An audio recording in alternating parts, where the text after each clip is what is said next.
Assalamualaikum warahmatullahi wabarakatuh. Halo semuanya, perkenalkan nama saya Salman, mahasiswa Hukum Ekonomi Syariah UIN Sultan Hasanuddin Jambi. Pada kesempatan kali ini saya akan mempresentasikan bikin video yang berjudul Administrasi Perpajakan. Video ini untuk memenuhi tugas mata kuliah Hukum Pajak di bawah Ibu bimbingan Ibu Neni Triana SEMSI. Sebelum masuk ke pembahasan inti, mari kita pahami dulu mengapa topik ini penting.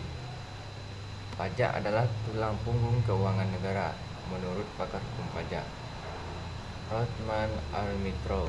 Pajak adalah peralihan kekayaan dari rakyat kepada negara untuk membiayai berbagai kebutuhan publik. Nah, agar sistem pajak ini berjalan dengan baik, dibutuhkan yang namanya administrasi perpajakan, yaitu seluruh sistem prosedur dan kelembagaan yang mendukung pelaksanaan hak dan kewajiban perpajakan. Dalam video ini saya akan membahas 5 pokok bahasan utama. Bahasan utama tentang administrasi perpajakan ini, yaitu yang pertama ada peristilahan dalam hukum pajak, yang kedua surat pemberitahuan pajak atau SPT, yang ketiga ada karakteristik laporan keuangan untuk perpajakan, yang keempat ada sanksi perpajakan, yang kelima ada kriteria pemeriksaan pajak. Nah, yang pertama itu ada peristilahan dalam hukum pajak. Pembahasan yang pertama adalah peristilahan dalam hukum pajak. Supaya kita memahami hukum pajak dengan benar, kita perlu tahu dulu istilah-istilah dasarnya. Yang pertama ada wajib pajak atau WP, yaitu orang pribadi atau badan yang punya kewajiban dan hak dalam perpajakan sesuai undang-undang. Ini bisa berupa individu seperti karyawan atau pengusaha ataupun PT-PT ataupun perusahaan. Yang kedua ada nomor pajak wajib pajak, nomor pokok wajib pajak atau NPWP. Nomor identitas perpajakan. Kalau KTP adalah identitas kita sebagai warga negara. Nah, kalau NPWP adalah identitas kita sebagai wajib pajak. Yang ketiga ada pengusaha pajak, pengusaha pengenal pajak atau PKP, yaitu pengusaha yang melakukan penyerahan barang atau jasa kena pajak dan wajib menggunakan PPN. Keempat ada masa pajak dan tahun pajak. Pajak adalah periode bulanan untuk pelaporan pajak. Untuk pelaporan pajak itu di pajak itu ada masanya. Sedangkan tahun pajak adalah periode tahunnya, biasanya mengikuti tahun kalender. Kelima ada surat ketetapan pajak atau SKP, surat resmi dari otoritas pajak yang menetapkan jumlah pajak yang harus dibayar, kurang bayar, lebih bayar, atau nihil. Yang keenam ada pemeriksaan pajak, sedangkan kegiatan untuk mengkaji kepatuhan wajib pajak dalam memenuhi kewajiban perpajakan.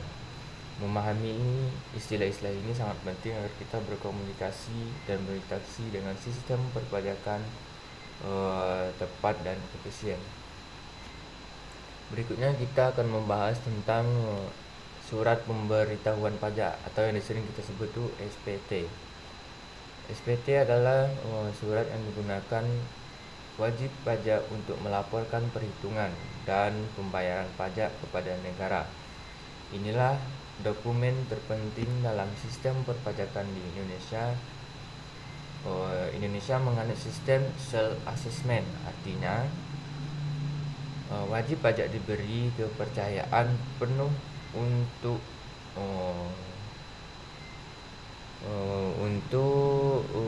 menghitung atau membayar dan melaporkan sendiri pajaknya. SPT adalah bukti laporan tersebut. SPT itu terbagi menjadi dua jenis. Yang pertama pertama itu ada SPT massa, dilaporkan setiap bulan. Contohnya adalah laporan PPh pasal 21 dalam kurung pajak karyawan atau PPN. Nah, dan pajak-pajak bulanan lainnya. Batas waktunya adalah setelah 20 hari setelah akhir bulan. Yang kedua itu ada SPT tahunan. Nah, SPT tahunan ini dilaporkan sekali setahun untuk wajib pajak orang pribadi. Batas waktunya 3 bulan setelah akhir tahun pajak. Berarti paling lambat 31 Maret gitu nah contoh. Untuk wajib pajak badan perusahaan, batas waktunya 4 bulan. Contohnya dari bulan Januari sampai April, tanggal 30 April itu batasnya 4 bulan. Kabar baiknya sekarang semua kita bisa dilakukan secara online. Direktorat Jenderal Pajak telah menyediakan e-filing, e-form, dan e-SPT untuk mempermudah pelaporan pajak secara digital. Menyampaikan SPT terlambat akan dikenakan sanksi denda, jadi pastikan selalu tepat waktu ya untuk melaporkan SPT-nya. Yang selanjutnya ada karakteristik laporan keuangan bagi perpajakan. Pembahasan ketiga adalah tentang laporan keuangan untuk kepentingan perpajakan. Mungkin banyak yang bertanya, apa bedanya laporan keuangan biasa dengan laporan keuangan wajib pajak? Laporan keuangan komersial disusun berdasarkan standar akuntansi keuangan atau SAK atau PSAK. Tujuannya untuk memberikan gambaran yang benar dan wajar tentang kondisi keuangan perusahaan. Laporan keuangan fiskal disusun berdasarkan ketentuan perpajakan. Tujuannya untuk menghitung berdasarkan besarnya pajak yang harus dibayar. Yang kedua, laporan ini sering kali berbeda. Perbedaan ini adalah yang disebut dengan koreksi fiskal atau rekognisasi fiskal. Ada dua jenis koreksi fiskal tadi. Yang pertama ada koreksi fiskal positif, menambahkan penghasilan kena pajak. Contoh, biaya entertainment yang tidak ada bukti pendukung tidak boleh dikurangkan secara pajak meskipun secara akuntansi sudah dicatat sebagai beban. Yang selanjutnya ada koreksi fiskal negatif, mengurangi penghasilan kena pajak. Contoh, penghasilan yang sudah dikenai pajak final tidak perlu dihitung lagi. Contoh perbedaan lainnya ada penyusutan aset tetap. Tarif dan metode yang dipakai dalam aturan kena pajak bisa berbeda dari yang dipakai dalam akuntansi komersial. Jadi wajib pajak yang menyelenggarakan pembukuan harus melakukan proses rekonsiliasi yang teliti dan mendapatkan angka pajak yang benar. Selanjutnya kita lanjut ke sanksi. Ada sanksi perpajakannya. Pembahasan keempat ini adalah tentang sanksi perpajakan. Sanksi hadir untuk memastikan semua wajib pajak patuh terhadap aturan. Ada dua jenis sanksi. Yang pertama, sanksi administrasi. Ini adalah sanksi yang paling sering dijumpai, berupa pembayaran kerugian kepada negara terbagi menjadi 3 bentuk. Yang pertama, sanksi bunga yang dikenakan jika ada kekurangan bayar ataupun pembayaran terlambat. Besar dihitungnya berdasarkan suku bunga acuan Menteri Keuangan. Yang kedua ada sanksi denda dikenakan atas pelanggaran administrasi. Contohnya terlambat lapor SPT masa atau denda sampai 10 tahun. Yang kedua lanjutnya terlambat lapor SPT tahunan orang pribadi, dendanya 100.000. Itu terlambat laporan SPT tahunan badan atau perusahaan, itu dendanya 1 juta. Selanjutnya ada sanksi kenaikan. Sanksi kenaikan itu yang pertama ada sanksi terberat dalam KUH Kategori administrasi berupa kenaikan jumlah pajak yang harus dibayar, kenaikan jika wajib pajak melakukan pelanggaran serius seperti menyampaikan SPT, yang tidak melakukan pelanggaran serius seperti menyampaikan SPT yang tidak benar sehingga pajak dalam SKP lebih besar dari dilaporkan. Yang kedua, sanksi pidana. Ini agak keras, sanksi pidana.